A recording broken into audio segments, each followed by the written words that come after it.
जय शिव शंभो कैलाशपति। जय माँ गौरा पार्वती। हर हर गंगे हर हर महादेव। हर हर गंगे हर हर महादेव। अब तक आपने प्रभु प्रसाद 1 से 8 तक सुना। आज मैं आपको 9वां भाग सुना रहा हूँ।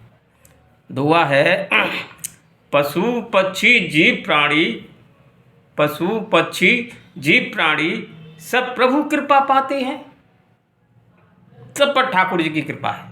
पशु पक्षी जीव प्राणी सब प्रभु कृपा पाते हैं। जितना लिखा है जीवन, जितना लिखा है जीवन उतना ही जी पाते हैं। कहने का मतलब यह है, जितने भी इस संसार में, जिसने भी इस संसार में जन्म लिया है, उन सब पर ठाकुर जी की कृपा है। बिना कृपा के तो वो रह ही नहीं सकते हैं संसार में। सब पर ठाकुर जी की कृपा है।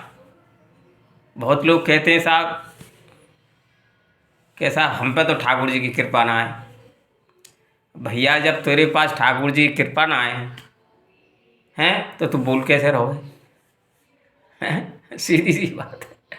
क्यों कि हमारे अंदर प्रभु परमात्मा का अंश है, वो हमारे पिता हैं।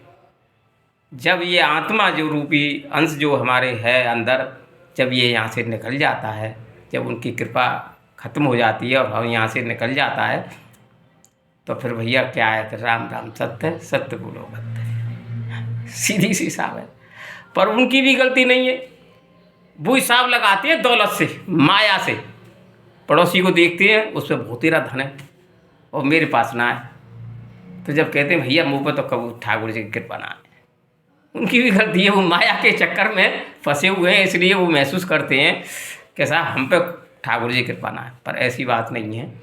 ठाकुर जी की कृपा सब पर है। बिना ठाकुर जी की कृपा से आदमी एक सेकंड नहीं रह सकता संसार में। तो ठाकुर जी की कृपा तो सब पे है। अब आता है जितना लिखा है जीवन उतना ही जी पाता है। अब जो आया है उसको जाना है। जो आया है इस मृतलोक में, भोग भूमि में, उसको एक दिन जाना है।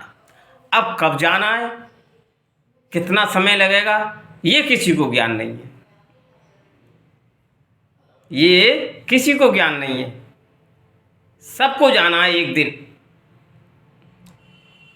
पर इसका ज्ञान किसी को नहीं है। उस समय क्या रूप बनेगा हमारा जाते समय, क्या लीला बनेगी ठाकुर जी की, ये ठाकुर जी जानते हैं। पर ये सत्यता है, जब समय पूरा आ जाता है, चाहे वो 10 साल का हो, 20 साल का हो, 50 साल का हो, 80 साल का हो, कितना का हुई हो, जब उसका समय पूरा हो जाता है। क्योंकि जब जन्म मिलता है ना, तो जन्म के साथ ही उसकी मृत्यु लिख जाती है। हर की जन्म के साथ ही उसकी मृत्यु लिखती है। इनको इस संसार में इतने दिन रहना है, इतने साल रहना है, और ऐसे ऐसे इसका जीवन का यापन होगा। ये सब लिखा पड़ी है ठाकुर जी के। तो अब ये जानकारी किसी को है नहीं है। भाई मुझे क्या पता मैं कितने दिन और रहूँगा, किसी को नहीं पता है। पर जाना जरूर है, ये सत्यता है, सबको पता है। तो जब समय हमारा पूरा हो जाता है, हम छोड़ के इस दुनिया को चले जाते हैं। जो भी कर्म हमारे बाकी रह जाते हैं बिना भोगे जो बाकी रह जाते हैं, उनको जाकर के अब वो हमारे फिर आगे प्रारब्ध बनते हैं। और प्रारब्ध के बाद में फिर हमारा दोबारा जन्म होता है। अब किस चीज़ का होता है, ये ठाकुर जी की माया भाई साहब, कोई नहीं जानता है इसको। तो जितना लिखा है जीवन उतना ही जी पाते। ना कोई पहले जावे, ना कोई बाद में जावे, कोई कैसे भी नहीं जाता। समय है सबका। तो बस आज की लीला यही है। तो ओम नमो शिवाय, ओम नमः शिवाय, ओम नमः शिवाय। जय शिव शंभो कैलाशपति। जय माँ गौरा पार्वती।